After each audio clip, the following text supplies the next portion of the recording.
Hürmetli vatandaş, leksiyemizde davamlaştırımız muhakeme. Bugünkü ıslah 2021 yıl 4. ayının 27. günü hürmetli vatandaşım. Endi muhakeme degenimizin yukarıda görüp öttünüz azı uruş. Uruşu siz görgen emas, men görgen emas. Siz men fakat bu uruşni kinoda görümüz. Mesela Amerika Qo'shma Shtatlari generali Patton, Amerika Qo'shma Shtatlari armiyasining Normandiyada quruqliq chiqqanligi, Jungo armiyasining 1979-yili 2-oyda Vyetnamga tajovuz qilganligi, mesela Rossiya armiyasining 2014-yili 3-oyning 18-kuni Krimiyaga besib kirganligi, mana mushundaq voqealar yaqindagi Ozarbayjon va Armeniya o'rtasida bo'lib o'tgan O'rta Osiyo, ya'ni Kavkaz rayonidagi urush mushundaq. Siz urushga qatnashib boqmadingiz, biz qatnashib boqmadik. Shundaqla bugungi Jungo Kompartiyasining raisi Xi Jinping va Wang Qishan ham urushga qatnashib boqqanlar emas. Buning ichida hozir qafasga solangan yoki xiyonatchi yoki boshqa nuqtada ayblanib, qafasga solangan Fan Honghui degan odam, harbiy odam, yani Harbiy İşler Komitetining Mao reisi bu Vyetnam urushiga qatnashgan odam. Vyetnam urushida vazifada g'alaba qilib yoki to'pi yoritib, shuni asta markazgacha o'rlab kelgan odam edi. Hozir urush qatnashgan odam turbi kirib ketdi degan gap. Jungo Kompartiyasining armiyasiga umumiy jihatdan qarasangiz 60-70-yillar yoki 70-yillarning oxiri 80-yillarning boshidagi Vyetnam urushini hesabga alsanız xalqaro urush, yani davlat olqib chiqqan urush. Urushga qatnashdi deyli. Undan birin Chavshan urushiga qatnashdi deyli. Anandaki Vyetnam urushiga maxfiy aralashdi, Amerika bilan qarshilashdi deyli. Mushundaq aytib kelganda Jungo hukumati asosiy jihatdan xalqaro urushning ta'minini tetib boqqani yo'q.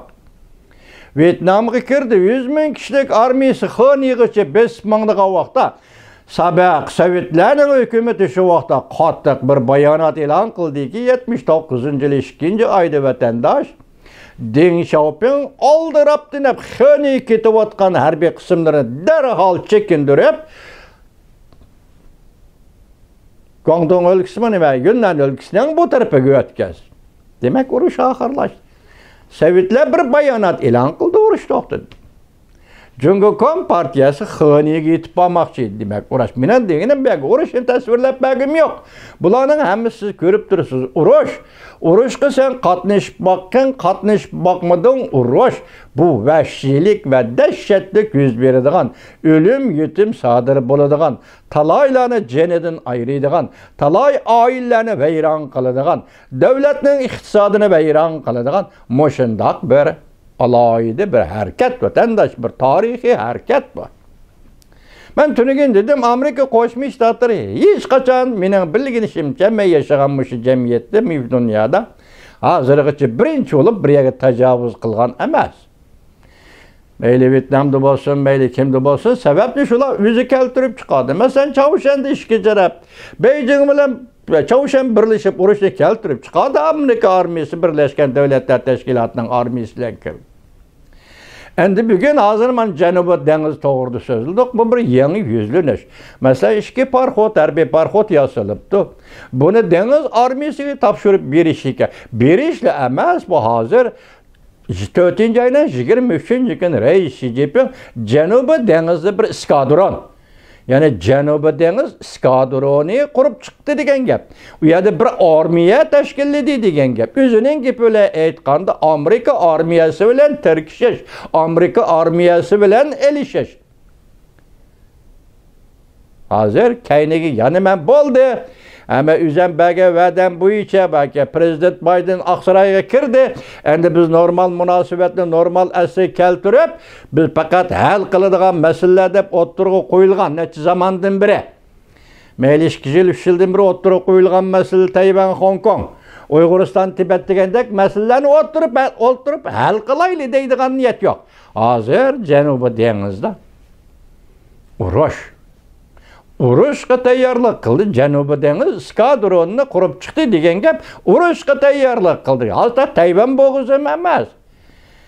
xalqaro liniya, xalqaro yo'l, xalqaro qatnash yo'li Janubiy dengizda qaysi bir davlatga urush e'lon qilish yoki qaysi bir davlat bilan urushishdan iborat planni amalga oshirish uchun 4-oyning 23-kuni Reis Xi Jinping armiyaga parxod, yangi yasalgan harbiy parxodni o'tkazib berish murosimidan foydalanib eskadron qurdi.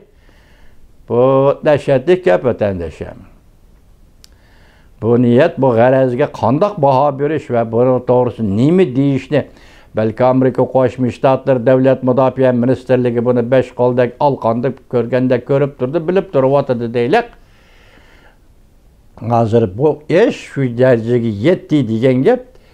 Andalik Xitoychada bir gap bor, miltiqni surtib olsam o'q chiqib ketdi deydigan.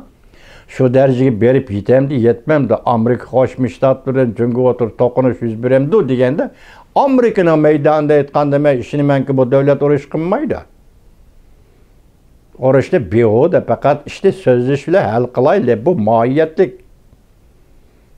Endi ayrim urushlar boshqa gap, bu Iroqqa berish, Afg'onistonga berish deganda bu boshqa gap atandash. Urush qilmaydi. Agar jungo hukumati mushu payti o'zi tavakkalchilik qilsa, biz turgan savol qo'ydik, tavakkalchilik qilamdi deb. Tavakkalchilik qilsa, u vaqtda oqibat qanday bo'ladi? Hozir obzorchi nima debdi? Hozir Junxo xalqini intayin xatarlik bir jarayonga so'rab kiryapti Jungo Kompartiyasi. Intayin xatarlik deganda urush xatarligi, xonavayronchilik xatarligi, o'lim yetimi xatarligi. Mushu xatarlik muhitga Jungo Kompartiyasi hozir Junxo millatini so'rab kelyapti deydi. Yuqorqi obzorni yozgan kishi. Hurmatli vatandosh.